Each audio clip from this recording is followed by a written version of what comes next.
नमस्कार शेतकरी मित्रांनो, कांदा उत्पादक शेतकरी बांधवांसाठी आताच्या क्षणाची सर्वात महत्त्वाची आणि मोठी बातमी. कांदा संदर्भातील कांद्याच्या भावात वाढ होणार तर कधी, किती आणि कशामुळे होणार, काय महत्त्वाचे कारण, सविस्तर थोडक्यात संपूर्ण अपडेट बातमी आपण या व्हिडिओच्या माध्यमातून जाणून घेण्याचा प्रयत्न करणार आहोत. तरी महाराष्ट्रातील तमाम कांदा उत्पादक शेतकरी बांधवांना एकच विनंती, व्हिडिओ शेवटपर्यंत बघा. अतिशय महत्त्वाचा व्हिडिओ जर आवडला तर नक्कीच लाईक करा. सांगा तुम्ही चॅनलवरती नवीन असाल तर महा हवामान आपल्या यूट्यूब चॅनलला सबस्क्राईब करून जसं लावलं ऐकन म्हणजे काय नसू नका, जेणेकरून म्हणजे नोटिफिकेशन तुमच्यापर्यंत सर्वात अगोदर पोहोचत असते.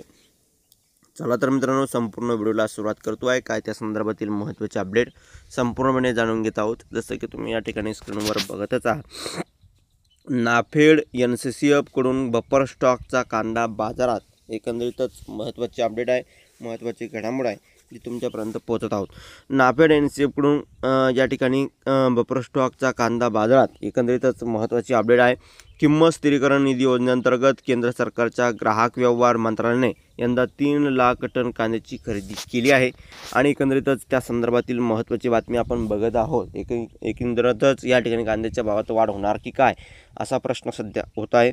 किंमत स्थिरीकरण निधी योजनेअंतर्गत केंद्र सरकारच्या ग्राहक व्यवहार मंत्रालयाने यंदा 3 लाख टन कांद्याची खरेदी केली आहे. एकीकडे प्रतिकूल परिस्थितीत कांदा उत्पादक घेतले जात असतात. सध्या बाजारात कांद्याचे अपेक्षित दर नाही, तर किरकोळ विक्रीत कांदे दर असेच वरळ तर नसताना बफर स्टॉकमधील कांदा बाजारात आणण्याचे केंद्र सरकारने सुरुवात केली आहे. मुंबई, दिल्ली व अहमदाबादमध्ये प्रति किलो 24 रुपये प्रमाणे विक्रीला सुरुवात झाली आहे. केंद्र सरकारने महाराष्ट्र, मध्य प्रदेश व गुजरात या राज्यातून 3 लाख टन रब्बी कांद्याची खरेदी सरकारी संस्था व शेतकरी उत्पादक कंपन्यांच्या माध्यमातून शेतकऱ्यांकडून केली आहे.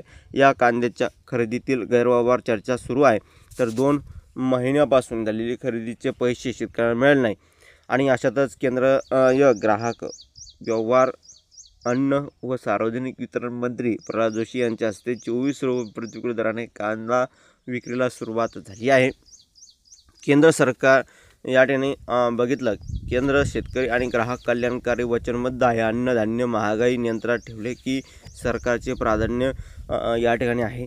गेल्या महिन्यात महागाई दर कमी करण्यात किंमत स्थिरीकरण उपाययोजनाद्वारे विविध थेट हस्तक्षेपांनी महत्त्वाची भूमिका बजावल्याने श्री जोशी यांनी यावेळी सांगितले आहे. दिल्लीत नाफेड आणि NCCF व केंद्रीय भंडार यांच्या माध्यमातून 161 विक्री केंद्रावर, मुंबईत 18 आणि अहमदाबादमध्ये 10 ठिकाणी विक्री केंद्र सुरू आहे. नाफेड आणि NCCF व केंद्रीय भंडार यांच्या विक्री केंद्रे तसेच मोबाईल व्हॅन नाफेड NCCF यांच्या वितरण भागीदारामार्फत किरकोळ विक्री केली जाणार आहे.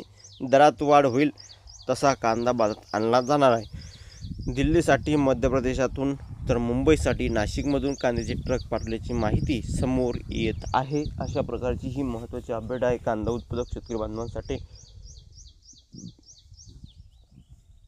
कांदा भावासंदर्भातील महत्त्वाचे अपडेट, महत्त्वाच्या घडामोडी सर्वात अगोदर तुमच्यापर्यंत पोहोचण्यासाठी आपल्या यूट्यूब चॅनलला नक्कीच सबस्क्राईब करून ठेवा. ताज्या आणि महत्त्वाच्या घडामोडी आपण वारंवार घेऊन येत असतोच. तशीच ही महत्त्वाची अपडेट आहे ती तुमच्यापर्यंत पोहोचली. व्हिडिओ जर आवडला असेल तर नक्कीच लाईक तुम्ही केला असणार आहे, चॅनलवरती चॅनलला सबस्क्राईब केलं असणार आहे. ताज्या आणि महत्त्वाच्या घडामोडी सर्वात अगोदर तुमच्यापर्यंत पोहोचवण्यासाठी आपल्या यूट्यूब चॅनलला नक्की सबस्क्राईब करून घ्या. वेळोवेळी आपण ताज्या आणि महत्त्वाचे अपडेट घेऊन येतच असतो. तशीच ही महत्त्वाची अपडेट आहे ती तुमच्यापर्यंत पोहोचली. नक्कीच जास्तीत जास्त व्हिडिओ शेअर करावा ही विनंती महाराष्ट्रातील कांदा उत्पादक शेतकरी बांधवांसाठी आहे.